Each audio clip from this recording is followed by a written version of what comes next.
Hello, everyone. I'm Svein and I must first say how grateful I am for being invited to give a talk here today. I'm sorry I couldn't be there. That Zoom is the way to give lectures these days, it seems. Conferences are being in a conference is so much more rewarding in so many ways. And I wish I could be in Sri Lanka, which is one of my favorite places in this world. I am given a title for this talk about a topic that has been an interest of mine for a long time now, also in the context of small-scale fisheries. Um, how should we govern small-scale fisheries? What about them is what about them is it that requires a governance approach? This is, of course, also an issue in the small-scale fisheries guidelines that Nicole Franz of FAO will talk about next. The SSF guidelines have important things to say about small-scale fisheries governance and management, and I will mention it throughout. I was so fortunate to be part of my country's delegation during the technical consultations on the small-scale fisheries guidelines in Rome in 2013 and 14. I say fortunate because it's not usual for a university professor to be part of such events, but also because it was such a wonderful learning experience. It was a fantastic thing to be part of a process which resulted in such a groundbreaking achievement that the SSF guidelines indeed are. Now, we should not and cannot talk about small-scale fisheries without mentioning the small-scale fisheries guidelines and what they say about governance. Governance takes place within and by means of institutions. And since institutions are totally language dependent, as the philosopher John Searle argues, so is governance. We govern through institutions which we establish and run with language. How to talk about small-scale fisheries? The words we use are more than descriptive representation of what they are and what happens in them and to them. We argue about them with words. We share our opinions by means of words. We see things about them through the concepts we have in our head. We understand things when we have word for them. Without words, we cannot speak. Whereof one cannot speak, thereof one must be silent, which is Ludwig Wittgenstein's perhaps most famous quote. We act when we use language to formulate a set of guidelines for how to govern small-scale fisheries. The SSF guidelines are nothing but words for how to act in the small-scale fisheries realm. The small-scale fisheries guidelines are as the philosopher J.L. Austin would have said it, a speech act. When COFI, that is FAO's Committee of Fisheries, finally endorsed them, they acted in a way, in the sense that J.L. Austin said.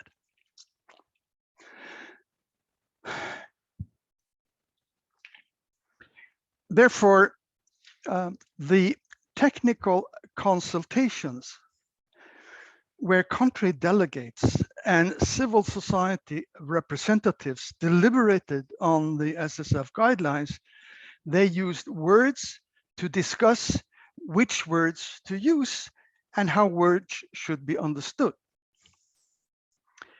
Governance proved to be one of the words that stirred most controversy among the delegates.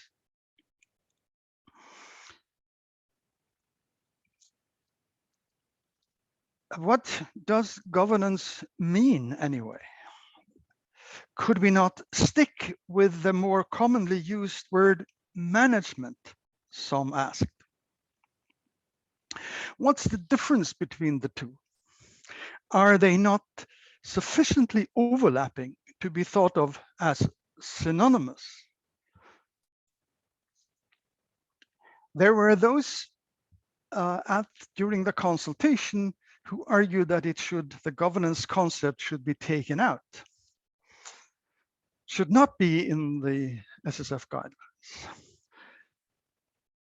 If it hadn't been for the civil society representation in the room defending the governance term, they may well have succeeded. Coming from academia, the discussion came as a bit of surprise to me, given the prominence that the governance concept has acquired in academic fisheries discourse. As you can see here, publications about fisheries governance per year. So why the fuss, I thought. Delegates should be familiar with it. We are, after all, talking about a concept that has been with us from the Greek antiquity. Did they perhaps play ignorant? Was there something about the governance concept that they did not like? Did they have good reason for seeking clarification or for rejecting it? It is hard to tell because delegates, and I assume that is common in such settings, do not need to explain why they argue as they do, what their basic concerns are. They just state their position on the matter. They did not explain why they did not want the governance concept in the SSF guidelines. The rest of us could only assume and guess. I believe, however, that they had reason to be confused about the governance concept. As some delegates pointed out, the governance concept does not translate easily into their language, which they must for the SSF guidelines to be implemented around the world. Governance does not translate easily into my own language, where we talk about Verwaltung, which in German is Verwaltung and is close to householding, which is only part of what we associate now with the governance concept. The SSF guidelines emerged from the Code of Conduct for Responsible Fisheries, endorsed in 1995. The governance concept does not appear in the code, contrary to management, which appears multiple times. So why should there not be conceptual consistency if they are to mean the same thing? However, governance is a concept with different meanings, also in academia. And we have not always made ourselves clear what the difference between governance and management is. We have tended to use management and governance interchangeably, as if they are synonyms. We have in the past talked about management as we today would talk about governance. I think today, for instance, that the word co-governance is more appropriate than the concept of co-management, which I hope will be clear in the following.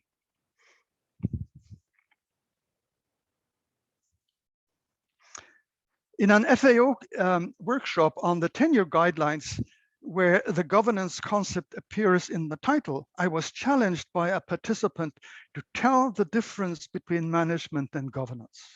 I had to come up with something quick and said, think of a business firm and what the CEO does that is different from what the board of directors does. The CEO is a manager, whereas the board members are governors. You may look up the concept of corporate governance and you will see the difference. Then apply it to fisheries and it will dawn on you, should you still be confused about what governance is, contrary to management.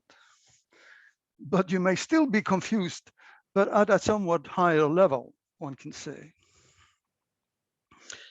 The governance concept have multiple definitions. FAO has a definition that is much the same as you will find in academic circles. The fact that this definition existed before the technical consultations took place made me think that some delegates were not entirely sincere when they argued that governance does not have an official definition. Neither has management, by the way. These are not legal concepts, but FAO is as official as I guess you can get it. Language is social through and through. The words we use, we invented. We gave them their meaning to capture the reality they represent and allude to. To understand the meaning of a concept, you must understand the reality within which it occurs. We would not be able to, and that what I just said is also Wittgenstein's argument. We would not be able to have a conversation if we demanded that all the concepts we use should have a precise definition, which is an impossible thing to ask. We define words with other words that may need definition. Therefore, we are satisfied with approximations. Take, for instance, small-scale fisheries, which are not defined in the SSF guidelines. How small is small? What is small anyway? And what are fisheries? We can still have a set of guidelines for how to govern in order to make small-scale fisheries sustainable without defining what they are. But we know what they are, and we know what the SSF guidelines are talking about without that definition. Notably, words are not in themselves the reality they are referring to. The name is not the thing being named, Gregory Bateson said. The chair is just a name we have agreed to call the thing you are now sitting on. It is not the thing itself. You may get an idea from the text I have prepared for this presentation of who I am, but the text is not me. Fisheries management is the name for what we have decided to call what managers do in the setting they operate, like within a government agency. Their work is technical guided by science and by law. Fisheries governance, as we have come to define it, is broader, political in nature, and deals with issues that are strategic and ethical within a broader set of goals, and which results in rules being established and action taken. When the governance concept is defined in academic literature, it is exactly the broad, inclusive, participatory, and interactive process that characterizes the process through which the SSF guidelines were created. They resulted through stakeholder consultations around the world involving thousands of participants. The definition of governance in this book capture this process well, the process of developing the guidelines. Here, the whole of public as well as private interaction taken to solve societal problems and create societal opportunities. It includes the formulation and application of guiding principles guiding those interactions and care for the institutions that enable them. This is the definition of governance in our book on small-scale fisheries governance that came out in the TBTI book in 2015. We argue here that governance is more than management, and it's also more than government. If we used a Venn diagram to illustrate the difference between management and governance, management would form a small circle within a bigger circle, which is governance. Same with government. Government plays an important role, but it's not the only actor in the governance system. The relationship between the actors would be a focus if we are to understand outcomes, how fisheries become governable. It follows, therefore, that in a fisheries governance system, as we think of the concept today, goals are not given and imposed by government in a top-down manner, but that they are instead negotiated outcomes of a process involving societal actors, among them civil society actors.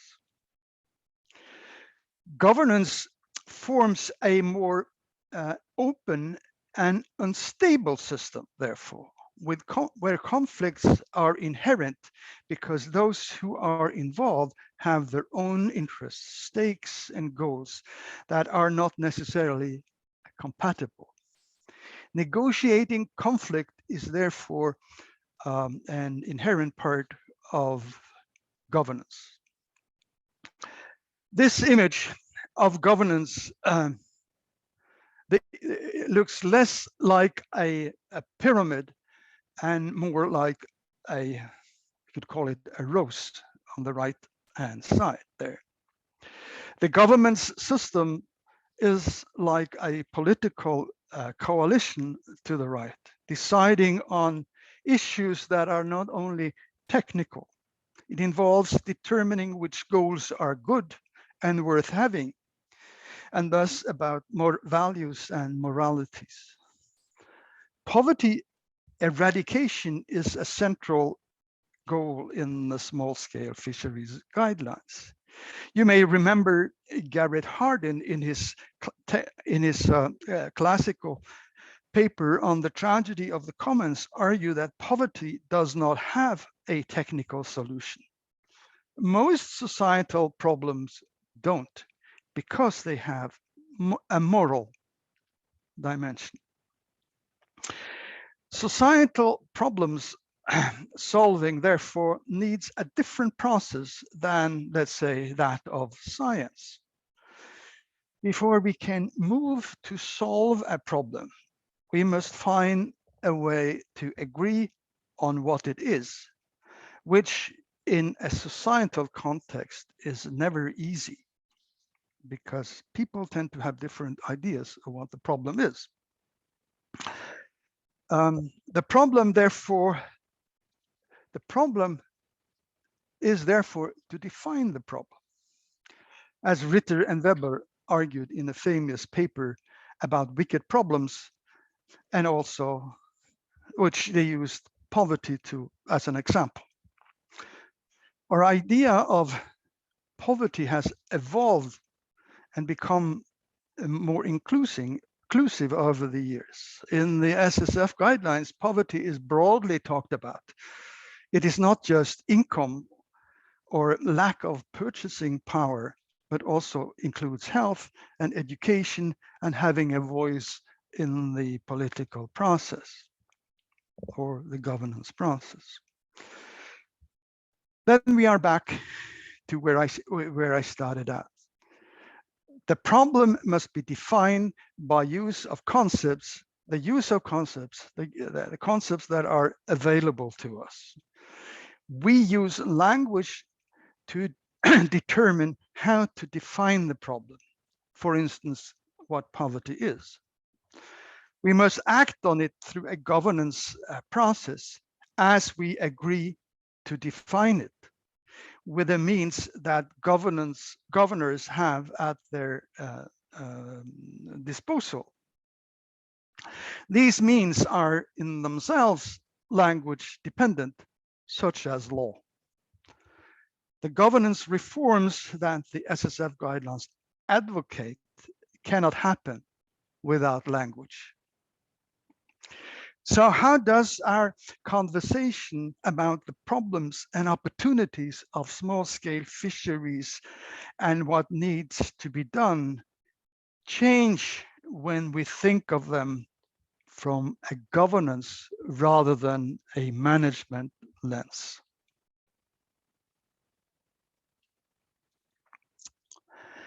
Management, efficiency, and effectiveness are, as you see, mentioned in the pyramid here. They are undoubtedly important questions, and they cannot be ignored. Life would have been easier, however, if we could stay within the pyramid. But efficiency and effectiveness are not the only indicators of a well-functioning small-scale fisheries governance system. There are also those issues that are outside the pyramid, but within the circle.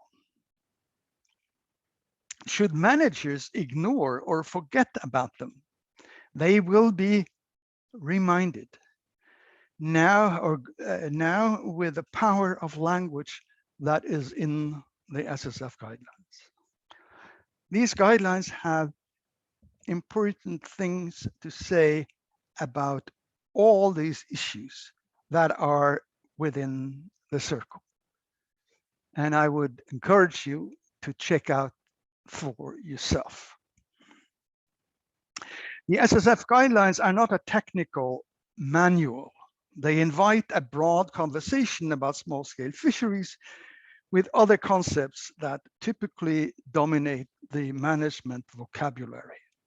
Moving from management perceived as a technical, science-based, bureaucratic issue to governance with all the issues mentioned in the circle brings us beyond instrumentality, that is, thinking of management as means to an end. The concepts within the governance circle are contentious. We think differently about them. They are beyond proof. They involve argumentation from a deeper reflection and a more complex equation. They will certainly make the implementation of the SSF guidelines messier into a process of muddling through, as Charles Lindblom argued in a famous paper he published in 1959. Managers would prefer a more linear process with less strife, without much noise. This was perhaps one reason for the resistance to having the governance concept in the small-scale fisheries guidelines. The SSF guidelines are voluntary, but still powerful because they do not refrain from taking a moral stand, as when stressing the importance of respecting the human rights of small-scale fisheries people. We did not talk about human rights in the context of small-scale fisheries so much before. Now, with the small-scale fisheries guidelines, we do. Notably, human rights need governance, not only management, because they require a process fitting to the complexity and the morality of the challenge. Defining what human rights are and how they should apply in concrete setting is challenging. The delegates to the consultations did not have any reservations on the human rights as a goal, as a guiding principle, as they did with the governance concept. But they did have reservations about human rights, how the human rights should be implemented in concrete situations. Still, these reservations and with some effective diplomacy, the small-scale fisheries guidelines survive, and we can all be happy that they did. The endorsement, the speech act, when Kofi said yes, was never guaranteed. It is too early to say if they are the watershed we hope them to be for small-scale fisheries, but they are setting the stage by defining what constitute as progress in small-scale fisheries. Therefore, it is important to stay tuned. Thank you very much.